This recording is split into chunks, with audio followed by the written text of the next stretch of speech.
유럽이 발칵 뒤집혔습니다. 관광 산업계를 중심으로 전례 없는 위기가 찾아왔다는 충격적인 소식 때문인데요. 문제는 전체 관광객 수가 아닙니다. 오히려 중국인 관광객은 늘었지만 유독 한국인 관광객들의 발길이 뚝 끊기면서 유럽의 관광 품격이 급격히 무너지고 있다고 합니다. 매출은 오히려 늘었어요. 하지만 시설은 망가지고 문화는 사라지고 이대로 가다간 유럽의 관광 문화 자체가 무너질 것 같아요. 20년 경력의 한 숙박업 종사자의 절박한 고백입니다. 도대체 무슨 일이 있었던 걸까요? 왜 갑자기 한국인들은 유럽을 떠나게 된 걸까요? 그리고 왜 그들의 부재가 이토록 큰 파장을 일으키고 있는 걸까요? 오늘 저희가 입수한 한파리지행의 특별한 사연, 바로 시작합니다. 처음에는 저도 몰랐어요. 한국인들이 이렇게 특별한 존재일 줄은. 하지만 그들을 잃고 나서야 깨달았습니다. 얼마나 큰 보물을 놓치고 있었는지를 말이죠. 안녕하세요. 저는 파리 몽마르트르 언덕 근처에서 작은 게스트하우스를 운영하는 마리 두봉이에요. 20년 전 어머니로부터 이 게스트하우스를 물려받아 지금까지 운영하고 있죠. 파리의 중심가와는 조금 떨어져 있지만 예술가들의 거리로 유명한 이곳에는 늘 전 세계의 관광객들이 찾아와요.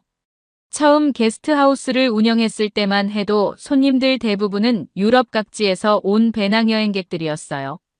그들은 파리의 예술과 문화를 사랑하는 마음으로 이곳을 찾았고 저는 그들에게 파리의 숨은 명소들을 소개해주는 것이 즐거웠죠. 특히 아침 식사 시간에 손님들과 나누는 대화는 하루의 가장 좋은 시간이었어요. 하지만 10년 전부터 상황이 조금씩 달라지기 시작했어요. 아시아에서 오는 관광객들이 급격히 늘어난 거예요. 처음에는 그저 새로운 변화라고 생각했어요. 다른 문화를 접하는 것은 늘 흥미로운 일이니까요. 일본 관광객들이 처음 찾아왔을 때는 그들의 공손함과 깔끔함에 감탄했었죠. 시간이 지날수록 더 많은 동양인 관광객들이 찾아왔어요. 중국의 경제가 성장하면서 중국인 관광객이 특히 많아졌죠.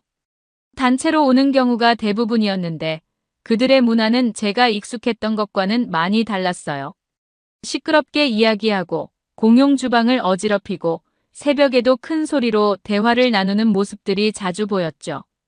일본 관광객들은 또 다른 면에서 저를 지치게 했어요. 너무 과하게 격식을 차리고 작은 일에도 필요 이상으로 사과하는 모습이 불편하게 느껴졌어요. 때로는 그들의 지나친 공손함이 오히려 벽을 만드는 것 같았죠. 진정한 교감이나 대화가 어려웠어요.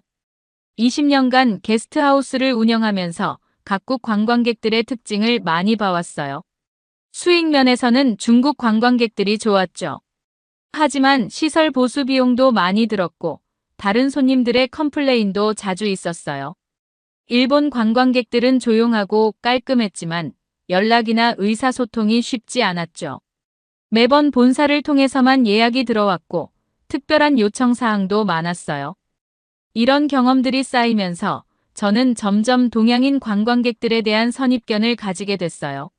아침마다 예약 현황을 확인할 때면 동양인 이름을 보면 한숨부터 나왔죠. 심지어 예약을 받을 때 은근히 유럽 관광객을 더 선호하게 된 것도 사실이에요. 하지만 우리 게스트하우스는 중국인과 일본인 관광객들 사이에서 꽤 인기가 있었어요. 파리의 여느 게스트하우스와 달리 아침 식사를 제공하고 몽마르트르 언덕과 가깝다는 점 때문이었죠. 특히 일본의 유명한 가이드북에 저희 숙소가 소개된 이후로는 일본인 관광객의 예약이 끊이지 않았어요. 중국인들은 주로 입소문을 통해 찾아왔고요. 그런데 특이하게도 한국인 관광객은 거의 없었어요. 가끔 한두 명 오는 경우가 있었지만 대부분은 호텔을 선호하는 것 같았죠. 그래서 어느 날 예약 확인을 하던 중 한국에서 온다는 예약자의 이름을 보고 조금 의아했어요. 솔직히 말하면 그때까지 저는 한국인, 중국인, 일본인을 크게 구분하지 않았어요. 그저 또 다른 동양인 관광객이겠거니 생각했죠. 하지만 그 손님의 방문은 제 생각을 완전히 바꿔놓게 될 줄은 몰랐어요. 한국인 관광객이 도착한 그날은 파리에 전형적인 봄비가 내리고 있었어요. 현관문을 열자마자 인상적인 첫인상이 눈에 들어왔죠. 단정한 차림새에 공손한 태도로 인사를 건네는 모습이 여느 관광객과는 달랐어요.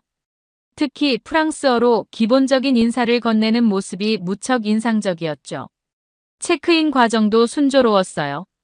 비록 유창한 프랑스어는 아니었지만 기본적인 의사소통이 가능할 정도의 프랑스어 실력이 있더군요. 나중에 알고 보니 파리 여행을 위해 몇 달 동안 프랑스어를 공부했다고 하더라고요. 여권과 필요한 서류도 깔끔하게 준비해왔고 제가 설명하는 게스트하우스의 규칙과 주의사항도 진지하게 경청했어요. 그날 저녁 공용 주방에서 처음으로 그 손님의 생활 모습을 지켜보게 됐어요. 음식을 준비하는 과정부터 남달랐죠. 식재료를 씻고 조리하고 설거지하는 모든 과정이 마치 무용수의 동작처럼 깔끔했어요. 특히 주방을 사용한 후에는 마치 사용하지 않은 것처럼 깨끗이 정리하는 모습에 저도 모르게 감탄이 나왔죠. 더 놀라웠던 건 다음날 아침이었어요. 아침 식사 시간에 다른 투숙객들과 자연스럽게 어울리는 모습을 보였거든요. 프랑스식 아침 식사에 대해 진지한 관심을 보이면서 크로아상과 커피의 조합이 완벽하다며 즐거워하더군요. 식사를 마친 후에는 테이블을 깔끔하게 정리하고 다른 손님들에게 양해를 구하며 자리에서 일어났어요. 그 주에는 마침 여러 나라에서 온 손님들이 묵고 있었어요. 독일에서 온 노부부, 스페인의 청년 배낭여행객들, 그리고 호주에서 온 가족까지 다양했죠. 보통 동양인 관광객들은 다른 손님들과 어울리지 않는 편인데 이 한국인 손님은 달랐어요. 아침 식사 시간에 자연스럽게 대화에 참여하고 때로는 한국의 문화를 소개하기도 했죠. 파리의 문화유산에 대한 지식이 남달랐던 이유를 나중에야 알게 됐어요. 아침 식사 시간에 다른 투숙객들과 이야기를 나누던 중에 한국에서 미술을 전공하는 학생이라는 걸 알게 됐거든요. 특히 인상주의 화가들의 작품을 실제로 보기 위해 1년 동안 카페 아르바이트를 하면서 여행 자금을 모았다고 하더군요. 그래서인지 루브르 박물관의 작품들에 대해 이야기할 때는 마치 전문 가이드처럼 설명을 하는 모습이 인상적이었어요. 오르세 미술관에 다녀온 날에는 공용 거실에서 그날 본 작품들을 스케치북에 그리고 있더라고요. 모네와 르누아르의 작품을 똑같이 따라 그리는 게 아니라 자신만의 해석을 더해 새롭게 표현하는 모습이 인상적이었어요. 다른 투숙객들도 하나둘 모여들어 그의 스케치를 구경하고 예술에 대한 이야기를 나누는 특별한 시간이 됐죠. 그렇게 평화로운 분위기가 이어지던 중 게스트하우스에 큰 소동이 일어났어요. 호주에서 온 가족의 아들이 자신의 최신형 태블릿이 사라졌다며 울음을 터뜨린 거예요. 아이의 어머니는 태블릿을 마지막으로 본 게 점심 식사 후라고 했어요. 아이가 공용 주방에서 간식을 먹은 뒤 잠시 자리를 비웠는데 돌아와 보니 태블릿이 사라졌다는 거였죠. 상황이 이렇게 되자 중국인 단체 관광객들의 반응이 특히 격했어요. 자신들을 의심하냐며 목소리를 높이고 과장된 몸짓으로 항의를 하기 시작했죠. 심지어 한 중국인 관광객은 자신도 귀중품을 잃어버렸다며 갑자기 소리를 지르기 시작했어요. 그런 와중에도 한국인 미술학도는 놀라운 침착함을 보여줬어요. 그는 차분하게 모든 사람의 이야기를 들어주면서 서로를 의심하기보다는 함께 해결책을 찾아보자고 제안했죠. 오히려 중국인 관광객들에게 따뜻한 차를 건네며 진정시키려 노력하는 모습이 인상적이었어요. 다음 날 아침, 거실 탁자 위에 잃어버렸던 태블릿이 가지런히 놓여 있는 걸 발견했어요. 그것도 충전기와 함께요. 하지만 주방 쓰레기통에서 호주 소년의 태블릿 케이스와 중국 유심칩이 발견됐죠. 게다가 중국인 관광객들의 짐 속에서 다른 투숙객들이 잃어버렸다고 했던 물건들도 나왔어요. 이런 상황에서도 한국인 학생의 대처는 놀라웠어요. 그는 중국인 관광객들과 다른 투숙객들 사이에서 중재 역할을 자처했죠. 결국 중국인 관광객들은 서둘러 게스트하우스를 떠났고 다른 투숙객들의 물건들도 대부분 돌아왔어요. 저녁이 되자 투숙객들은 자연스럽게 공용 주방에 모였어요. 각자 가지고 있던 음식을 조금씩 꺼내 즉석 파티가 벌어졌죠. 한국인 학생이 끓여준 라면 맛에 모두가 감탄했고 그 덕분에 아침에 불편했던 일은 자연스럽게 잊혀져 갔어요. 그날 저녁 예상치 못한 전화를 받았어요. 제 여동생이 교통사고를 당했다는 연락이었죠. 다행히 큰 사고는 아니었지만 병원에 가봐야 할 상황이었어요. 하필 그날 저녁에는 새 팀의 새로운 투숙객이 체크인할 예정이었는데 이런 긴급 상황이 생기다니 정말 난감했죠. 걱정되는 마음으로 공용 주방에서 한숨을 쉬고 있을 때였어요. 상황을 눈치챈 한국인 학생이 다가와서 조용히 말을 걸었죠. 제가 도와드릴 수 있을 것 같아요. 체크인 하시는 분들 안내해드리고 주의사항도 설명해드릴 수 있어요. 처음에는 고민했어요. 투숙객에게 이런 부탁을 해도 될까 싶었거든요. 하지만 그의 진지한 눈빛을 보면서 마음이 놓였어요. 짧게 체크인 절차와 주의사항을 설명해주고 급하게 병원으로 향했죠. 3시간 정도 지나서 돌아왔을 때 저는 깜짝 놀랐어요. 새로 오신 세 팀의 투숙객들이 모두 편안하게 자리를 잡고 계셨거든요. 심지어 공용 주방에서는 그들과 다른 투숙객들이 와인을 나누며 이야기꽃을 피우고 있었어요. 한국인 학생은 제가 부탁한 것보다 더 많은 일을 해주었더군요. 단순히 체크인 안내뿐만 아니라 근처 맛집도 추천해주고 교통편도 자세히 설명해줬다고 해요.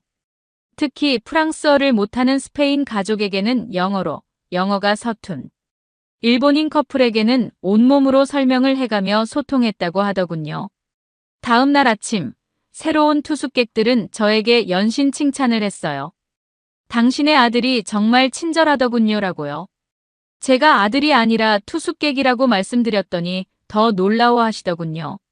한 투숙객은 자신의 나라였다면 이런 상황에서 절대 타인을 믿고 맡기지 못했을 거라며 한국인들의 성숙한 시민의식에 감탄했다고 해요. 이 일을 계기로 저는 더욱 깊은 감동을 받았어요.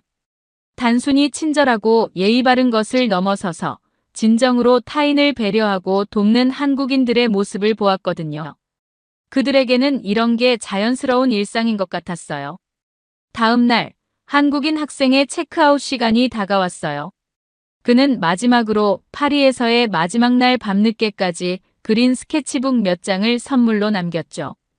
게스트하우스의 아침 풍경, 투숙객들이 함께 이야기 나누던 모습, 그리고 테라스에서 바라본 몽마르트르의 야경까지. 그의 시선으로 담아낸 일상의 모습들이 마치 작은 예술 작품처럼 느껴졌어요. 한 달 뒤, 그가 파리에서의 경험을 담은 전시회를 연다는 소식을 들었어요. 게스트하우스에서 스케치했던 그림들을 발전시켜 작품으로 완성했다고 해요. 전시회 초대장에는 서로 다른 문화가 만나 하나가 되는 순간을 담았습니다. 라는 글이 적혀 있었죠. 요즘은 청소하시는 분들이 한국인 손님 방은 특별히 좋아해요. 체크아웃 후에 들어가 보면 이미 깔끔하게 정리가 되어 있어서 일이 훨씬 수월하다고 하더군요. 처음에는 손님이 이렇게까지 해야 하나 싶었는데 지금은 오히려 다른 투숙객들도 한국인들을 보고 배우는 것 같아요. 숙박비가 조금 비싸도 깨끗하고 조용한 곳을 찾는 것도 인상적이에요. 주변 게스트하우스들이 가격 경쟁을 할 때도 저는 시설 관리에 더 투자했어요. 그랬더니 한국인 손님들이 더 많이 찾아주시더군요. 입소문이 나면서 이제는 한국인이 많이 묵는 숙소라는 것만으로도 좋은 평판이 되었어요. 얼마 전 파리 시내 게스트하우스 운영자들의 온라인 커뮤니티에 제가 경험한 이야기를 올렸어요. 그런데 놀랍게도 비슷한 경험을 한 사람들이 많았어요. 한 게스트하우스 주인은 한국인 관광객들이 체크아웃할 때면 침구류까지 정리해두고 가서 놀랐다는 경험을 들려주었고, 또 다른 주인은 공용 주방을 사용한 후 다른 사람을 위해 깨끗이 청소해놓고 간다며 감탄했죠. 심지어 어떤 숙소에서는 한국인 투숙객이 떠난 후 깨진 컵을 발견하고 연락했더니 그 자리에서 바로 수리비를 보내주었다는 일화도 있었어요. 파리 시내 게스트하우스 협회 모임에서도 한국 관광객들에 대한 평가는 남달랐어요. 그들은 파리의 문화를 존중하면서도 자신들의 정체성을 잃지 않는 매력이 있다는 평가를 받았죠. 이제는 한국인 투숙객이 오면 특별히 걱정하지 말라고 다른 게스트하우스 운영자들에게 조언하곤 해요. 이런 경험을 통해 저는 한국과 한국인들에 대해 완전히 새로운 시각을 갖게 됐어요. 그들은 단순히 예의 바르고 질서를 지키는 것을 넘어 진정한 배려와 이해심을 가진 사람들이었죠. 앞으로도 더 많은 한국인 투숙객들을 만나며 그들의 문화와 정신을 배워가고 싶어요. 이제는 매일 아침 예약 현황을 확인할 때마다 한국인 투숙객들의 이름을 보면 설레는 마음이 들어요. 처음에는 또 다른 동양인 관광객이라고 생각했던 제 자신이 부끄러워질 만큼 이제는 한국인들만의 특별한 매력을 잘 알게 됐거든요. 얼마 전에는 제 동생이 언니, 이제 게스트하우스 운영하는 게 힘들지 않아? 라고 물어보더군요. 전 웃으면서 대답했어요. 응, 한국인 손님들 덕분에 오히려 더 즐거워졌어. 20년 동안 게스트하우스를 운영하면서 느낀 피로가 한국인들의 배려 덕분에 치유되는 것 같다고요. 특히 인상 깊었던 건 한국인들의 디테일이에요. 체크아웃할 때 침대 시트를 가지런히 개어두는 것부터 공용 주방의 조미료를 사용한 후 몇 방울이라도 흘렸다면 깨끗이 닦아두는 것까지. 그들의 생활 속에는 타인을 위한 작은 배려가 자연스럽게 녹아있더군요. 제가 경험한 다른 나라 손님들은 대부분 자신의 편의를 우선시했어요.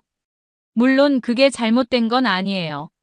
하지만 한국인들은 달랐죠. 그들은 마치 이곳이 자신의 집인 것처럼, 아니 어쩌면 자신의 집보다 더 조심스럽게 공간을 사용했어요. 그 미술학도가 떠난 뒤 저는 한국이라는 나라에 대해 더 알아보기 시작했어요. 인터넷으로 한국의 문화와 역사를 찾아보고 한국 드라마도 몇 편 봤죠. 그러면서 이해하게 됐어요. 그들의 배려심과 예의는 단순한 규율이나 교육의 결과가 아니라 오랜 세월 동안 이어져 온 문화적 유산이라는 걸요. 최근에는 제가 먼저 다른 게스트하우스 운영자들에게 조언해요. 한국인 손님이 예약했다고. 정말 운이 좋네요. 그들은 우리 게스트하우스를 더 아름답게 만들어주는 특별한 손님이에요. 실제로 한국인들이 많이 머무는 게스트하우스는 시설이 더 오래 유지되고 분위기도 더 화목하다는 게 파리의 공통된 이야기가 됐어요. 지난주에는 흥미로운 일이 있었어요. 일본인 관광객이 체크인하면서 한국인들이 자주 묵는다고 들어서 선택했다고 하더군요. 중국인 관광객들도 리뷰를 보고 한국인들이 추천하는 곳이라 믿을만하다며 찾아왔고요. 한국인들의 높은 안목과 기준이 오히려 저희 게스트하우스의 새로운 브랜드가 된 거예요. 가끔은 생각해요. 우리 파리지앵들이 오히려 그들에게 배워야 할 게 많다고요. 세련됨이란 값비싼 명품을 걸치는 게 아니라 그들처럼 타인을 배려하는 마음가짐에서 시작되는 게 아닐까요? 예술을 사랑한다는 건 그들처럼 문화를 존중하고 이해하려 노력하는 자세가 아닐까요? 이제 저는 제 게스트하우스를 소개할 때 이렇게 말해요. 우리 숙소는 특별해요. 한국인들이 사랑하는 곳이거든요. 이 말에는 자부심이 담겨 있어요. 그들이 선택하는 곳이라는 건 우리가 충분히 깨끗하고 정직하고 매력적이라는 뜻이니까요. 파리의 작은 게스트하우스에서 시작된 저의 한국 사랑은 이제 제 인생의 큰 부분이 됐어요. 최근에는 한국에 대해 더 자세히 알아보면서 놀라운 사실들을 많이 알게 됐죠. 70년 전만 해도 전쟁의 폐허였던 나라가 이렇게 눈부신 발전을 이룬 것도 대단했지만 더 놀라운 건 그 과정에서도 전통적 가치와 예의를 잃지 않았다는 거예요. 특히 젊은 세대를 보면서 많이 감동했어요. 제가 만난 미술학도뿐만 아니라 최근 게스트하우스를 찾는 한국의 젊은이들을 보면 첨단 기술은 자연스럽게 다루면서도 어른을 공경하고 예의 바른 모습이 인상적이었죠. 삼성이나 LG 같은 최신 전자기기를 다루면서도 식사할 때는 어른이 먼저 수저를 들 때까지 기다리는 모습을 보면 전통과 현대가 조화롭게 어우러진 문화라는 생각이 들어요. 공동체 의식도 남달랐어요. 어떤 한국인 투숙객은 체크아웃할 때 다음 손님을 위해 작은 손편지와 함께 와이파이 접속 방법을 한국어, 영어, 중국어로 정리해서 붙여놓고 가더군요. 자신이 불편했던 점을 다음 사람은 겪지 않게 하려는 마음이 참 따뜻했어요. 그리고 다음 달에는 제가 처음으로 게스트하우스를 동생에게 맡기고 한국 여행을 떠나기로 했어요. 20년 만에 첫 장기 휴가인데 한국이어야만 한다고 생각했죠. 단순히 관광객이 아닌 그들의 문화와 정신을 직접 배우고 싶거든요. 서울의 화려한 야경과 첨단 기술도 궁금하지만 그보다는 그 속에 녹아있는 전통적 가치와 예의, 그리고 서로를 배려하는 마음을 더 깊이 이해하고 싶어요. 그 미술학도의 전시회는 첫 일정으로 잡아두었어요. 파리에서 영감을 받은 그의 작품들이 한국의 정서로 어떻게 재해석됐는지 꼭 보고 싶거든요. 그의 작품 속에는 분명 한국인들만의 특별한 섬세함과 배려, 그리고 예술혼이 담겨 있을 거예요. 한국인들은 제게 단순한 투숙객이 아닌 인생의 스승이 되어 주었어요. 젊은이들에게서 옛세대의 예의와 배려를, 어르신들에게서는 지혜와 관용을 배웠죠. 이제는 제가 직접 한국으로 찾아가 그들의 문화를 배우고 싶어요. 분명 그곳에서도 또 다른 감동과 배움이 저를 기다리고 있을 거예요. 사연을 재밌게 들으셨다면 구독과 알림 설정 부탁드립니다. 여러분의 구독과 알림 설정은 영상 제작에 큰 힘이 됩니다. 지금까지 외국인의 시선에서 한국의 감동에 빠진 이야기를 전해드리는 감동 다이브였습니다. 좋은 하루 보내세요. 감사합니다. 전 세계가 주목하고 있습니다. 더 이상 한류라는 단어로는 설명할 수 없는 폭발적인 현상이 일어나고 있기 때문입니다. 런던에서 열린 세계 관광 박람회에서 한국이 만든 충격적인 기록들이 이를 증명하고 있죠. 180개국이 참가한 이 박람회에서 한국과는 단 3일 만에 4,100명의 방문객과 751건의 상담 기록을 세웠고, 유럽의 관광객 수는 전년 대비 25%나 증가했습니다. 더욱 놀라운 것은 이제 한국을 찾는 관광객들의 변화입니다. 과거 노년층 중심이었던 관광객들이 이제는 젊은 세대, 가족 단위로 급격히 변화하고 있습니다. K-팝, K-드라마를 넘어 이제는 한국의 모든 것이 세계인의 마음을 사로잡고 있습니다. 무궁화 꽃이 피었습니다와 같은 전통놀이부터 한글 캘리그라피까지 한국 문화의 모든 것이 세계인들의 호기심을 자극하고 있죠. 특히 주목할 만한 것은 젊은 세대들 사이에서 일어나는 변화입니다. 단순한 관광을 넘어 한국에서 공부하고 살아보고 싶다는 열망이 커지고 있습니다. 40년 경력의 여행업계 전문가도 이런 현상은 처음이라며 놀라움을 감추지 못하고 있습니다. 2024년 세계는 지금 K 열풍의 한가운데 있습니다. 그리고 바로 이 놀라운 변화의 중심에서 미국 대학생의 인생이 완전히 바뀌게 됩니다.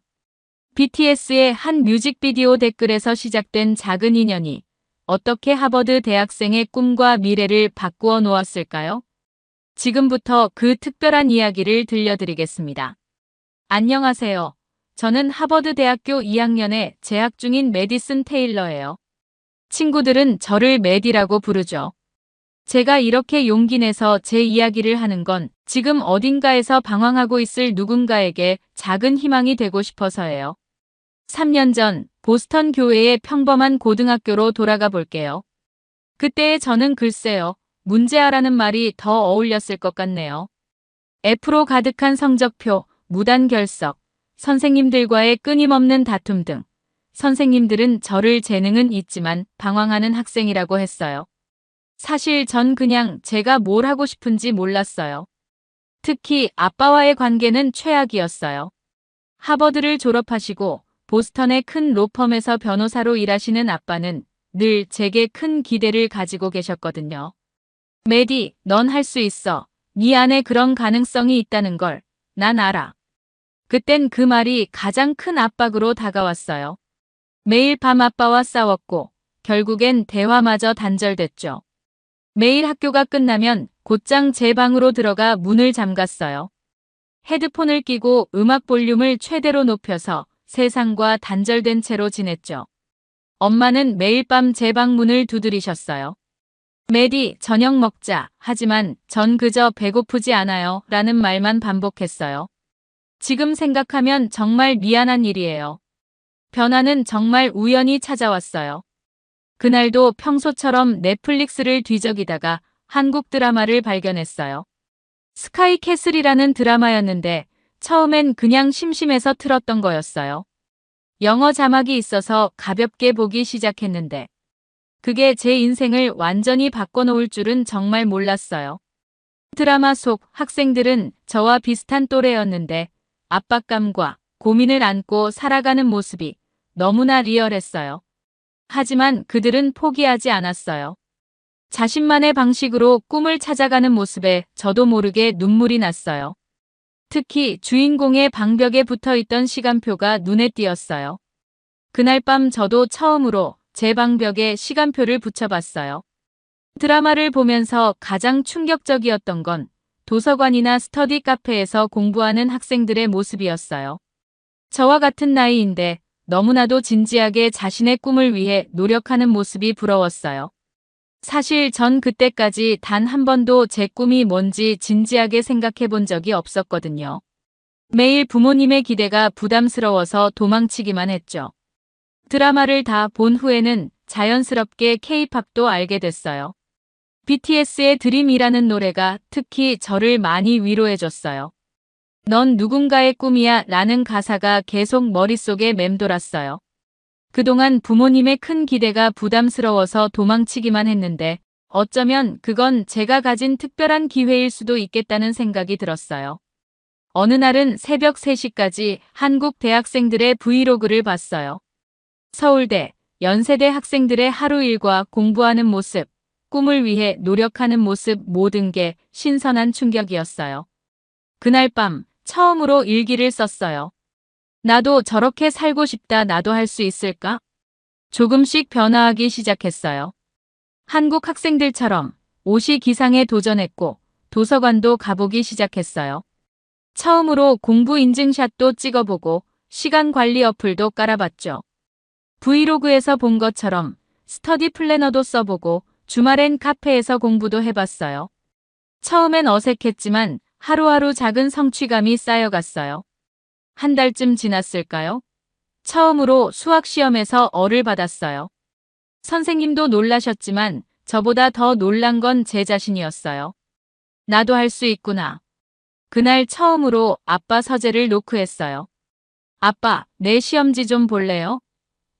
아빠는 말없이 저를 안아주셨어요. 그리고 처음으로 제 공부 방법에 대해 이야기를 나눴죠. 엄마는 제 방에서 흘러나오는 소리가 K-팝으로 바뀐 걸 가장 먼저 눈치채셨대요. 그리고 주말마다 도서관에 가겠다고 하는 절 보며 처음엔 의아해하셨죠. 하지만 제가 진심으로 변하고 있다는 걸 아셨을 때 조용히 제 곁을 지켜주셨어요. 매일 아침 일찍 일어나는 절 위해 따뜻한 차를 준비해 주셨죠. 지금 생각해보면 그때가 제 인생의 첫 번째 전환점이었던 것 같아요. 한 편의 드라마가, 한 곡의 노래가 제 인생을 이렇게 바꿔놓을 줄은 정말 몰랐네요. 어쩌면 그건 운명 같은 거였는지도 모르겠어요. 한국으로의 여행은 제 생일 선물이었어요. 성적이 올랐다며 부모님이 선물해주신 특별한 선물이었는데 사실 제가 한국 여행을 가고 싶었던 가장 큰 이유는 이슬이를 만나고 싶어서였어요. 6개월 전 BTS Yet to Come 뮤직비디오 댓글에서 시작된 우리의 인연은 매일 밤의 채팅으로 이어졌고 어느새 서로의 고민을 나누는 친한 친구가 되어 있었어요. 인천공항에 도착했을 때 이슬이와 이슬이 어머님이 마중 나와 계셨어요. 6개월 동안 화상으로만 보던 친구를 실제로 만나니 둘 다 눈물이 났어요. 이슬이 어머님은 제가 좋아하는 바닐라 라떼까지 준비해 오셨더라고요. SNS로만 보던 친구를 직접 만나는 게 어색할 수도 있었을 텐데 이슬이와는 마치 오래전부터 알고 지낸 친구처럼 자연스러웠어요. 첫날은 이슬이가 특별히 준비한 한국 전통데이였어요. 삼청동의 한복 가게에서 연보라색 저고리와 하늘색 치마를 입고 경복궁으로 향했는데 발걸음을 뗄 때마다 치마가 우아하게 흩날렸어요. 이슬이는 저를 위해 궁궐의 구석구석을 설명해 주었고 수문장 교대식도 가장 좋은 자리에서 볼 수 있게 해줬어요. 향원정에서는 미리 준비해온 전통차를 마시며 조선시대 궁녀가 된 것처럼 이야기를 나눴어요. 그날 저녁 이슬이네 집에서의 식사는 제 인생에서 가장 특별한 식사 경험이었어요. 현관문을 열자마자 달달한 간장 향과 구수한 된장찌개 냄새가 코끝을 자극했어요. 이슬이 어머님은 아침부터 저희 가족을 위해 음식을 준비하셨다고 해요. 거실에 마련된 큰 식탁은 그야말로 장관이었어요. 밥과 국을 중심으로 12가지의 반찬이 놓여 있었는데 이게 한국의 기본 상차림이라고 해요. 빨강, 초록, 갈색, 하얀색 등 색색의 반찬들이 식탁을 가득 채우고 있었죠. 이슬이는 이런 식탁을 한상차림이라고 설명해줬어요. 첫 번째로 도전한 음식은 불고기였어요. 달콤하고 부드러운 소고기는 미국에서 먹던 스테이크와는 완전히 다른 맛이었어요. 이슬이 어머님이 간장, 배, 마늘로 하루 동안 재워두셨다고 하는데 입에 넣자마자 살살 녹았어요. 특히 버섯과 함께 볶간의 감칠맛이 더해진 게 인상적이었어요. 잡채도 정말 맛있었어요. 당면이라는 투명한 면을 각종 채소와 함께 볶은 음식인데 참기름 향이 너무 좋았어요. 이슬이는 잡채가 한국의 파티 음식이라고 했는데 왜 특별한 날에 먹는지 알 것 같았어요. 달달하고 고소한 맛이 자꾸만 젓가락이 가게 만들었거든요. 반찬들도 하나하나가 새로웠어요. 시금치나물은 단순해 보였지만 깔끔하고 건강한 맛이었고 콩나물 무침은 아삭한 식감이 특히 좋았어요. 감자조림은 달달하면서도 짭짤해서 밥이랑 먹기 딱 좋았죠. 건강에 좋다는 고사리나물도 처음 먹어봤는데 특유의 식감이 신기했어요. 가장 인상적이었던 건 김치였어요. 이슬이네는 3대째 내려오는 비법으로 김치를 담그신다고 해요. 배추김치는 시원하고 깔끔한 맛이었고 깍두기는 아삭하고 매콤했어요. 특히 새콤달콤한 열무김치는 저희 엄마가 너무 좋아하셔서 결국 레시피를 배우기로 하셨답니다. 갈비찜도 특별했어요. 부드러운 갈비에 달콤한 양념이 배어 있어서 뼈를 붙잡고 먹어야 했지만 그만큼 재미있는 경험이었어요. 당근과 감자가 같이 졸여져서 든든한 메인 요리였죠. 무엇보다 놀라웠던 건 이 많은 반찬들을 무제한으로 리필해 주신다는 거예요. 시금치나물을 맛있게 먹었더니 더 담아주시고 불고기가 떨어질 것 같으면 새로 구워주시고 한국의 식사에는 이런 푸근한 정이 있다는 게 참 감동적이었어요. 식사 내내 이슬이 어머님은 메디야, 이것도 먹어봐, 저것도 한번 맛봐 하시면서 정성껏 음식을 설명해 주셨어요. 처음엔 젓가락질이 서툴러서 실수도 많이 했지만 이슬이가 포크를 준비해뒀다며 슬쩍 건네줬죠. 우리 가족을 위한 작은 배려에서도 한국의 따뜻한 정을 느낄 수 있었어요. 후식으로 수정과라는 전통 음료도 마셔봤는데 계피 향이 은은하게 퍼지는 게 특별했어요. 이슬이 어머님이 직접 만드신 거라고 하는데 달달하면서도 깔끔한 맛이 기억에 남아요. 이튿날부터는 서울 곳곳을 탐험했어요. 남산타워에서는 케이블카를 타고 올라가며 서울의 전경을 구경했고 롯데월드타워 서울스카이에서는 118층 전망대의 아찔한 유리바닥에도 도전했어요. 해질 무렵 한강공원에서는 처음으로 치맥을 경험했는데 한강변에 앉아서 먹는 치킨은 그 어떤 미슐랭 레스토랑의 음식보다 맛있었어요. 주말에는 이슬이가 특별한 서프라이즈를 준비했어요. BTS의 새 앨범 발매 기념 팬미팅이 있다는 거였어요. 전 세계에서 온 아미들과 함께 춤추고 노래하면서 서로 다른 문화를 가진 사람들이 음악으로 하나가 되는 걸 느꼈어요. 밤에는 DDP에서 열린 K-팝 버스킹을 보며 다른 팬들과 함께 춤추고 노래했죠. 한국에서의 2주는 꿈처럼 지나갔어요. 마지막 날, 우리 가족과 이슬이네 가족은 북촌 한옥마을의 전통 찻집에서 만났어요. 이슬이 어머님이 손수 준비해주신 도시락을 먹으면서 우리는 다음 만남을 약속했어요. 내년에 이슬이가 보스턴으로 오면 이번엔 제가 특별한 추억을 만들어주기로 했거든요. 지금도 매일 밤 이슬이와 영상통화를 하며 서로의 하루를 공유해요. 한국에서 맛보았던 음식이 그리울 때면 한인마트에서 라면과 김치를 사와서 이슬이와 통화하며 먹곤 해요. 가끔은 이슬이가 보내준 레시피대로 김밥을 만들어 가족들과 함께 먹는데 그럴 때마다 한국에서의 추억이 새록새록 떠올라요. 한국에서 돌아온 후 제 일상은 완전히 달라졌어요. 매일 아침 5시에 알람이 울리면 가장 먼저 하는 일은 이슬이가 알려준 대로 그날의 공부 계획을 세우는 거예요. 한국에서 본 스터디 플래너를 따라 만든 제 플래너에는 시간대별 계획과 체크리스트가 빼곡해요. 처음에는 이렇게 세세하게 계획을 세우는 게 낯설었지만 이제는 습관이 되었어요. 아침 공부는 한국의 새벽 공부 문화에서 배운 거예요. 이슬이가 알려준 대로 아침에는 가장 어려운 과목인 수학을 공부했어요. 고요한 새벽에 집중해서 공부하니 머릿속이 맑아지는 느낌이었죠. 특히 한국에서 사온 타이머를 25분 단위로 맞추고 하는 포모도로 공부법이 큰 도움이 되었어요. 주말에는 도서관에서 하루를 보냈어요. 한국의 스터디 카페처럼 집중할 수 있는 환경을 만들기 위해 일부러 창가 자리를 잡고 이어폰으로 스터디 윗미 영상을 틀어놓고 공부했죠. 점심시간에는 이슬이네 어머님이 담아주신 김치로 만든 김치볶음밥을 도시락으로 가져갔어요. 한국 음식을 먹으면 공부할 힘이 나는 것 같았거든요. SAT 공부는 정말 힘들었어요. 하지만 매일 밤 이슬이와의 화상통화가 큰 힘이 되었죠. 이슬이도 수능을 준비하고 있었기에 우리는 서로의 공부 진도를 체크해주고 응원해줬어요. 가끔은 서로 잠들 때까지 화상 채팅을 켜놓고 공부하기도 했는데 마치 같은 공간에서 공부하는 것 같아 심적으로 큰 위로가 되었어요. 어려운 문제를 풀 때면 한국에서 본 학생들의 열정을 떠올렸어요. 롯데타워 카페에서 밤늦게까지 공부하던 학생들, 지하철에서도 문제집을 펴던 학생들. 그 모습을 떠올리면 저도 모르게 다시 힘이 났어요. 특히 이슬이가 알려준 오답노트 작성법은 제 성적 향상에 결정적인 도움이 되었어요. 지원서를 쓸 때는 한국에서의 경험이 큰 자산이 되었고요. 다른 문화를 통해 자신을 발견하고 성장한 이야기, BTS를 통해 만난 친구와의 우정, 그리고 그 경험을 통해 깨달은 제 삶의 목표까지. 지원서를 쓰면서 저는 제가 얼마나 많이 성장했는지 깨달았어요.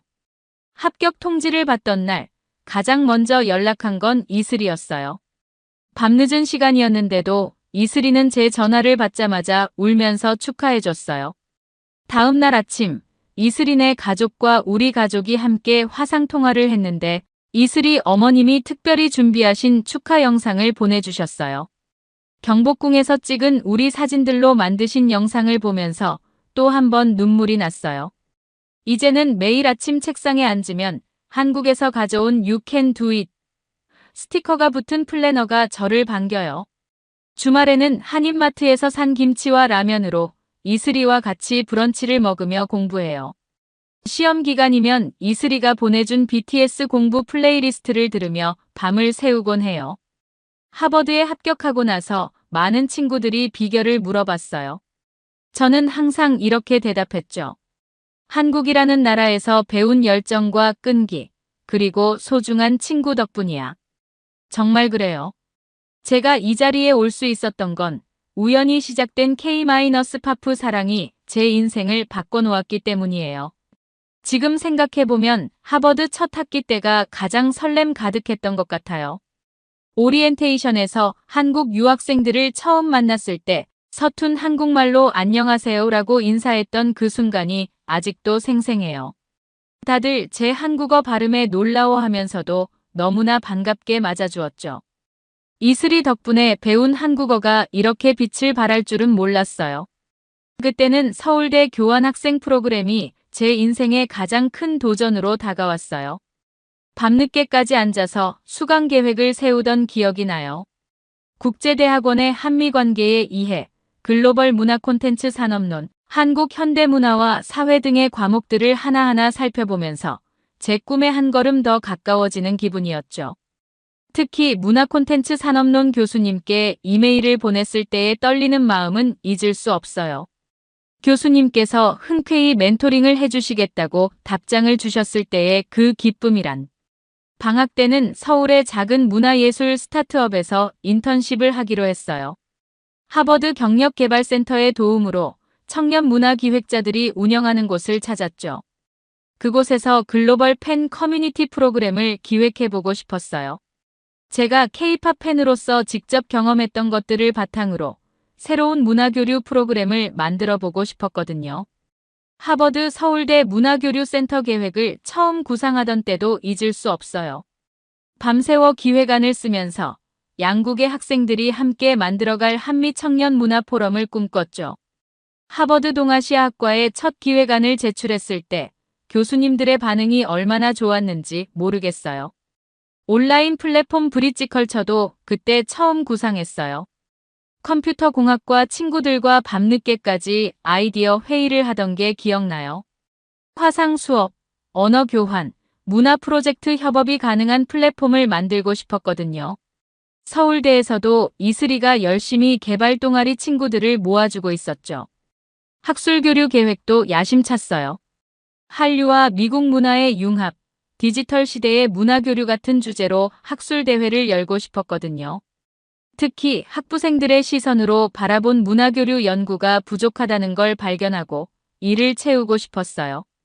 우리의 직접적인 경험이 학문적 가치가 있다고 믿었거든요. 지역 예술가들과의 협업도 계획했어요. 보스턴의 젊은 아티스트들과 서울의 예술가들이 함께 작품을 만들고 그 과정을 다큐멘터리로 제작하는 프로젝트였죠. 양국의 예술대학 학생들이 참여하는 온라인 전시회도 구상했답니다.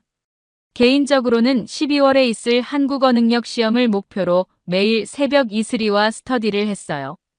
특히 문화, 예술 관련 전문 용어를 익히는데 중점을 뒀죠. 이슬이는 제 한국어 실력이 늘 때마다 자기가 더 뿌듯하다고 했어요. 장기적으로는 국제문화교류 전문가가 되고 싶었어요. 문화를 통해 서로를 이해하고 가까워질 수 있다는 걸 더 많은 사람들에게 보여주고 싶었거든요. 이슬이와 저는 자주 우리가 바로 문화교류에 살아있는 증거잖아 라며 웃곤 했어요. 매주 일요일 저녁 이슬이와의 영상통화는 우리의 일상이었어요. 시작은 단순한 근황 토크였지만 어느새 구체적인 프로젝트 회의로 발전했죠. 서울대 교환학생 프로그램과 문화교류센터에 대한 계획을 함께 다듬으면서 우리의 꿈이 점점 현실이 되어가는 걸 느꼈어요. 그렇게 설렘 가득했던 준비 시간이 지나고 이제는 그 모든 계획들이 하나둘 현실이 되어가고 있네요. 돌이켜보면 그때의 열정과 설렘이 지금의 성과를 만들어낸 것 같아요. 하버드에서의 첫 시작이 있었기에 더 큰 꿈을 꿀 수 있게 되었답니다. 서울대학교에서의 교환학생 생활을 마치고 보스턴으로 돌아온 지도 벌써 한 달이 되어가요. 지금도 책상에 앉아 그때의 일기장을 펼쳐보면 첫날의 설렘이 고스란히 전해져 와요. 처음 캠퍼스에 발을 딛던 순간 2년 전 멀리서 바라보기만 했던 그곳을 직접 걷고 있다는 게 믿기지 않았었죠. 첫 수업이었던 글로벌 문화 콘텐츠 산업론은 제 인생의 전환점이 되었어요.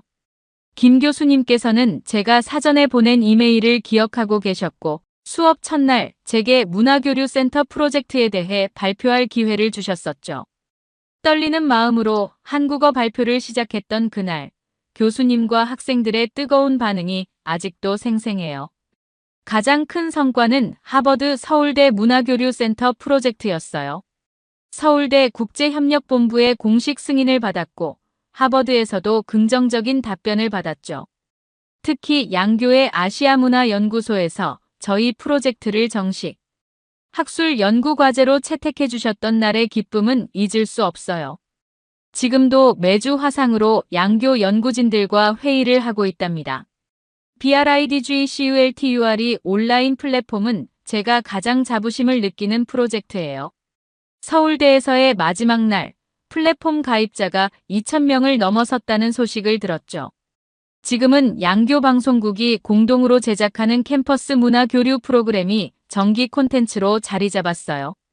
한국에서의 체류 기간 동안 종로문화원, 성북문화원과 함께했던 청년 문화기록 프로젝트도 의미 있는 경험이었어요.